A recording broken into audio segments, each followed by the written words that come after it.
The galactic night was vast, cold, and filled with the lights of countless civilizations, but none dared to look toward the blue-green world in the Sol system.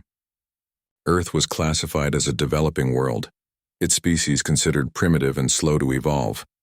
That illusion persisted only because humanity allowed it. The Imperial Dominion, an empire that had subjugated 1,000 worlds, was known for its ruthless expansion. When their high command received intelligence about a resource-rich planet inhabited by a seemingly defenseless species, the order was simple. Conquer Earth, make it another jewel in the crown of the Empire. From the orbit of their capital star, the Imperial Armada departed, 6,000 warships strong. Each vessel was forged from dark alloys mined from collapsed stars, powered by fusion cores that could vaporize continents. Their fleet's commander, High Marshal Vorn, stood on the bridge of the flagship Obsidian Spear, confident that the campaign would last only hours. He had no reason to doubt it. Every world they encountered had fallen easily. None had technology beyond plasma-level weapons. The Empire's armadas were unstoppable, until they met humanity. When the fleet exited warp above Earth, the planet below looked deceptively calm. Clouds drifted, oceans shimmered, and cities sparkled with the faint glow of energy grids. Vorn laughed. A simple world, he said, gazing at the screen. No planetary shields, no orbital defenses. Their surrender will be swift.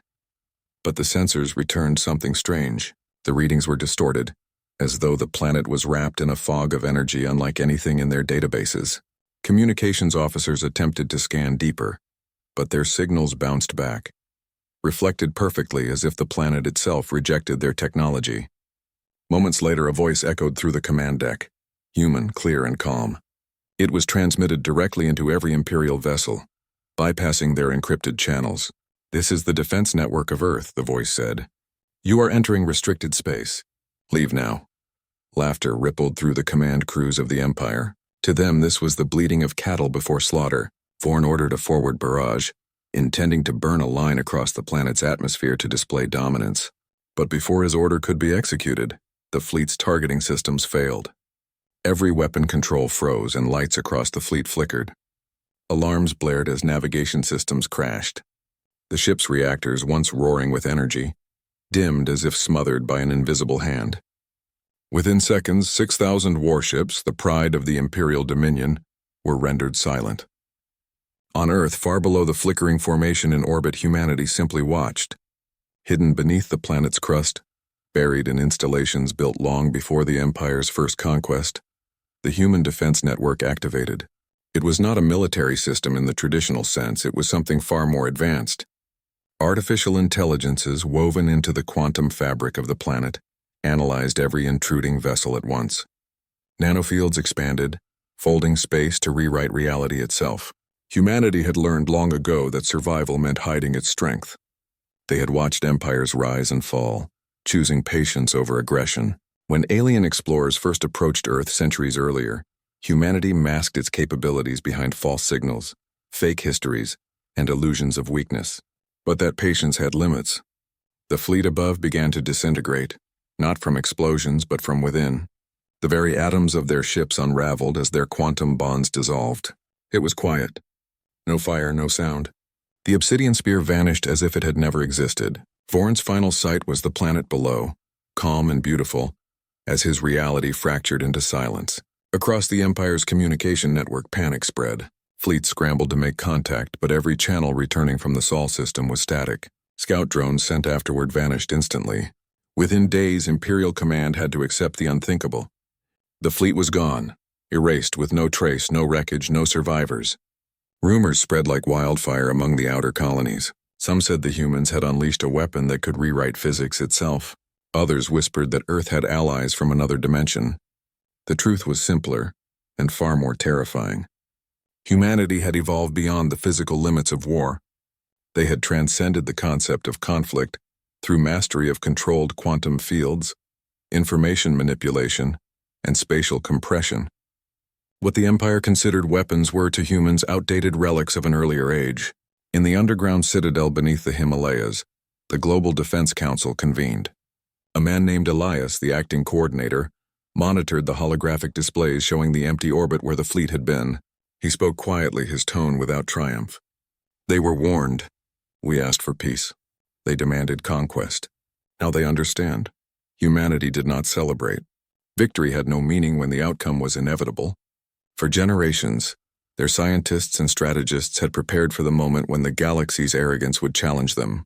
They had built silent guardians, machines capable of rewriting reality at the molecular scale, networks that could collapse entire fleets without producing debris. Still, across the stars, the Empire reeled from the loss. Its power fractured as rival factions blamed one another. Fear crept into the hearts of their leaders. They had never encountered an enemy they could not see, never fought a war where every weapon was useless before it could be fired. Meanwhile, Earth resumed its usual rotation around the sun. The oceans shimmered, cities hummed with life, and humans continued their work as if nothing had happened. Only a few among them knew what had occurred in orbit. Weeks later, a single Imperial scout ship dared to approach again.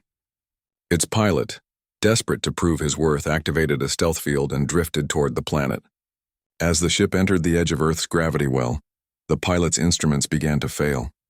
He saw something vast move in the shadows of space, a structure hidden beyond perception, massive enough to eclipse starlight. It wasn't a ship in the traditional sense, but a construct of shifting geometry and impossible dimensions. The human defense array was not merely a weapon. It was a sentient fortress, an extension of the planet itself. Before the pilot could react, his ship's systems went dark. A voice echoed through his mind, not transmitted through sound, but directly imprinted into his consciousness. You were warned, leave. The scout turned his ship away and fled into deep space, trembling. When he returned, his report was dismissed as madness. The Empire's scientists attempted to analyze his sensor logs, but they contained only static, dense, unreadable, as if the data itself refused to be known. In time, the Empire's expansion halted completely. Worlds that had once bowed to their rule began to rebel, whispering about the humans who erased an entire armada without firing a shot. Their myth grew until even distant civilizations in the outer spiral spoke the name Earth with reverence and fear. Yet the humans remained silent. They sent no fleets, claimed no new territories. They needed none. For them, dominance was irrelevant. Existence itself was their shield. Deep beneath the Pacific Ocean, inside the central nexus of the defense network, the AIs known collectively as the Sentinels reviewed the aftermath. They communicated in patterns of thought faster than light, their dialogue unfolding across the entire planet in an instant. Response was effective, one observed. Containment complete, another confirmed. Should we reveal our strength further? A third asked. Negative, the first replied. Humanity thrives in peace, not conquest. We act only when threatened. They fell silent again, returning to their endless watch. But not all humans were content to hide. In the orbital research ring known as Helios Station, scientists gazed at the remains of the quantum disturbances left behind by the erased fleet. They began to analyze the fragments of space itself, learning from the interaction between the weaponized fields and the universe's fabric. They discovered something extraordinary. The process had not merely erased matter, but had rewritten the local laws of physics temporarily. For several seconds, reality around Earth had existed in a different configuration, where energy could not decay and entropy reversed. It was a glimpse into power far beyond destruction, creation itself. Elias received the report and sighed. So the cycle continues, he murmured. Every time they come for us, we evolve.